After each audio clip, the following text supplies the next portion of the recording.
तो चलिए शुरू करते हैं। यहाँ पे लिखा हुआ है, पहले मैं प्लेन रीडिंग कर देता हूँ।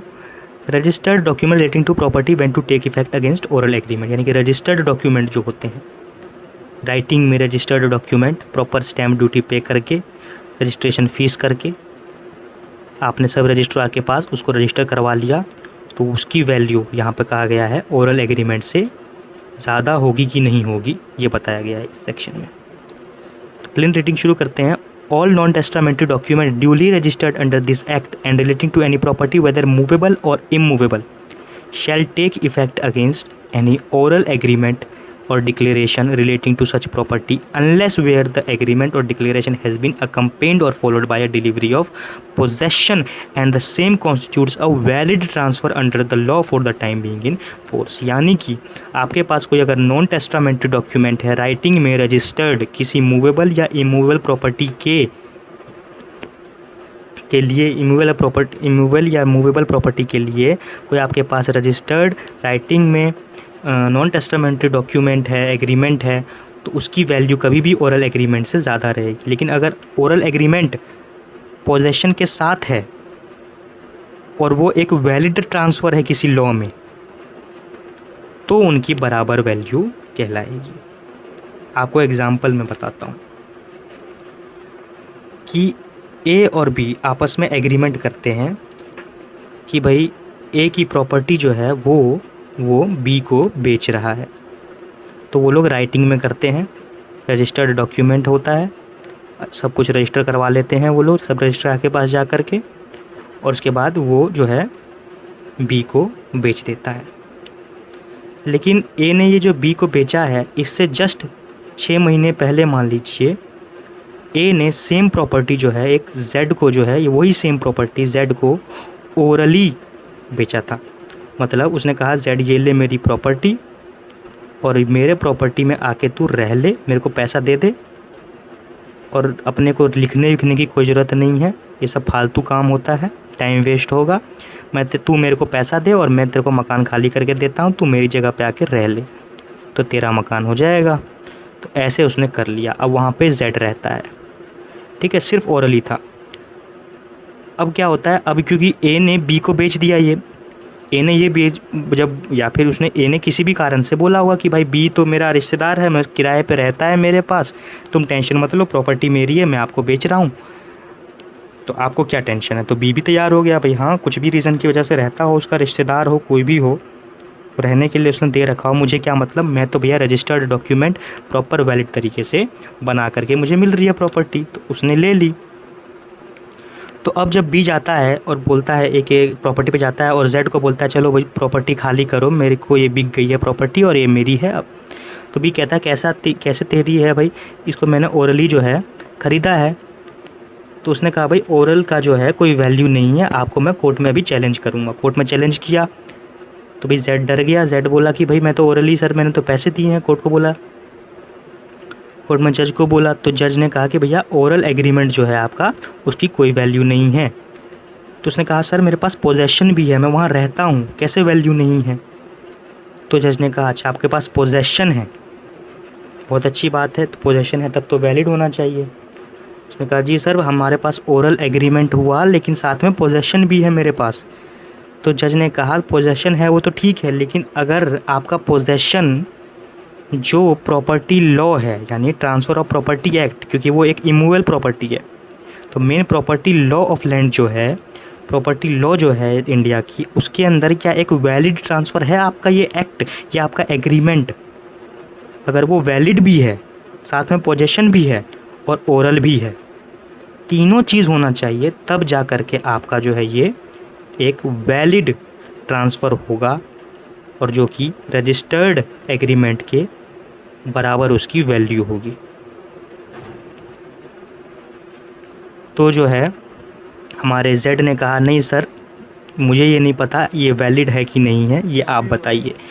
तो जज ने बोला कि अगर आप ये देखेंगे ट्रांसफ़र ऑफ प्रॉपर्टी एक्ट, अब मैं ये आपको बताता हूँ एज ए जज, जज ने क्या कहा होगा कि अगर आप ट्रांसफ़र ऑफ प्रॉपर्टी एक्ट देखेंगे तो उसके अंदर आप सेक्शन 9 पढ़िए, सेक्शन 58 पढ़ेंगे तो बाद में बात करेंगे सेक्शन 58 की, अब फिलहाल सेक्शन 9 पढ़िए।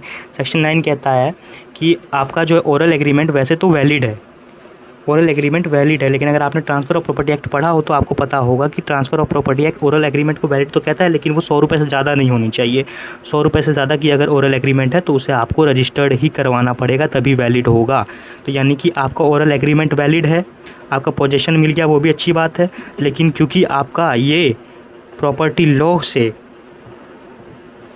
लॉ के अगेंस्ट है, वैलिड नहीं है, प्रॉपर्टी लॉ में एक वैलिड ट्रांसफ़र नहीं है under the law for the time being in force, यानी कि ट्रांसफ़र ऑफ प्रॉपर्टी एक्ट के अंडर जो है ये एक वैलिड ट्रांसफ़र नहीं है।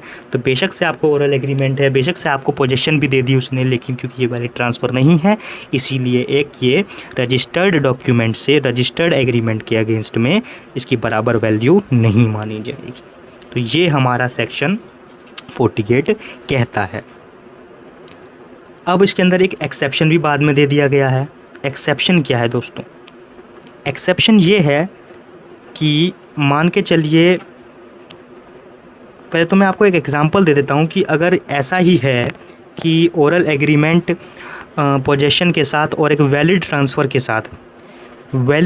के साथ बराबर वैल्यू हो जाएगी इसकी रजिस्टर्ड डॉक्यूमेंट की। मतलब कोई अगर रजिस्टर्ड करवाता है तो उसकी भी बराबर वैल्यू होएगी, और कोई अगर ओरल एग्रीमेंट करता है इमूवेबल प्रॉपर्टी से रिलेटेड जो कि पोजेसन के साथ है और वैलिड ट्रांसफ़र है, उसकी भी बराबर वैल्यू होगी। तो ऐसा होगा कब?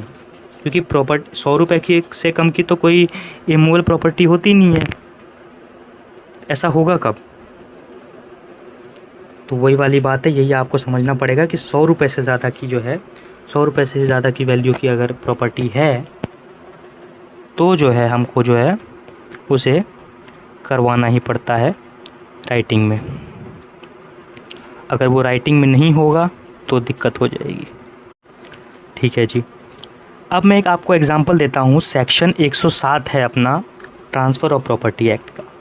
तो आपने ये तो समझ लिया कि अगर हम सेल करते हैं किसी इमूवेबल प्रॉपर्टी का और 100 रुपये से ज़्यादा की वैल्यू है तो उसे हम ट्रांसफ़र नहीं कर सकते, सेल नहीं कर सकते। अगर हम ओरल करना चाहें तो ओरल जो है वो वैलिड नहीं माना जाएगा।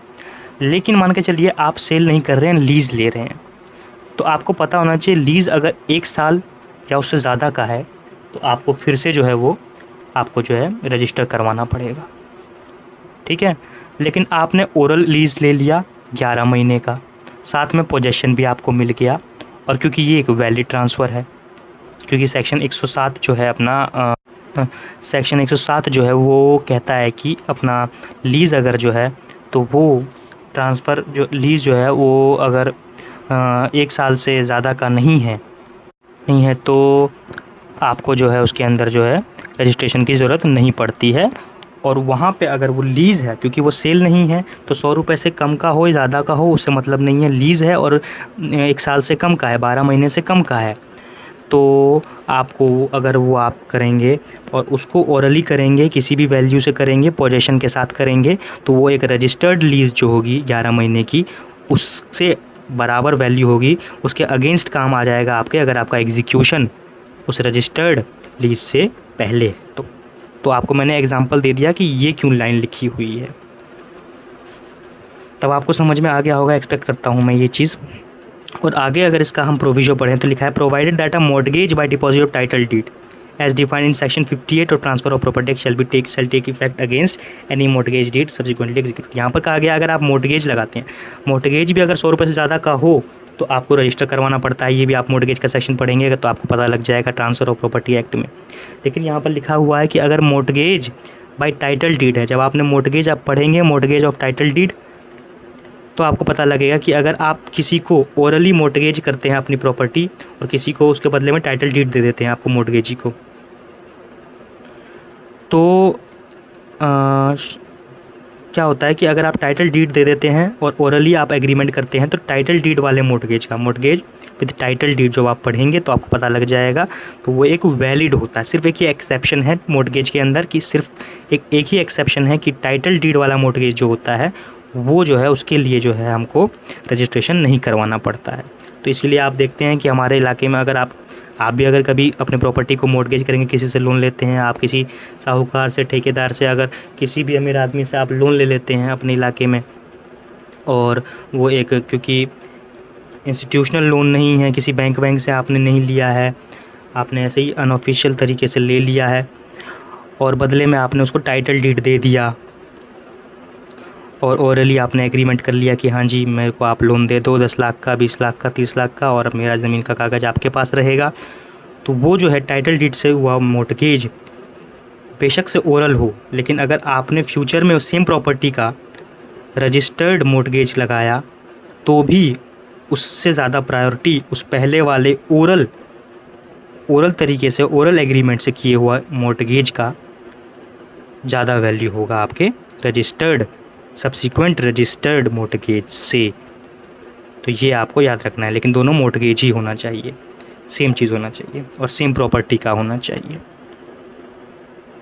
तो टोटल तरीके से अगर हम बात करें इस सेक्शन का, एक बार मैं आपको बता दूं, तो यहाँ पर कहा गया है कि नॉन टेस्टामेंट्री इंस्ट्रूमेंट अगर रजिस्टर्ड है तो वो ओरल एग्रीमेंट से, ओरल एग्रीमेंट से उसकी रजिस्टर्ड डॉक्यूमेंट की जो है राइटिंग में जो है उसकी ज़्यादा वैल्यू होगी, अनलेस वो ओरल एग्रीमेंट एक पोजेशन के साथ है।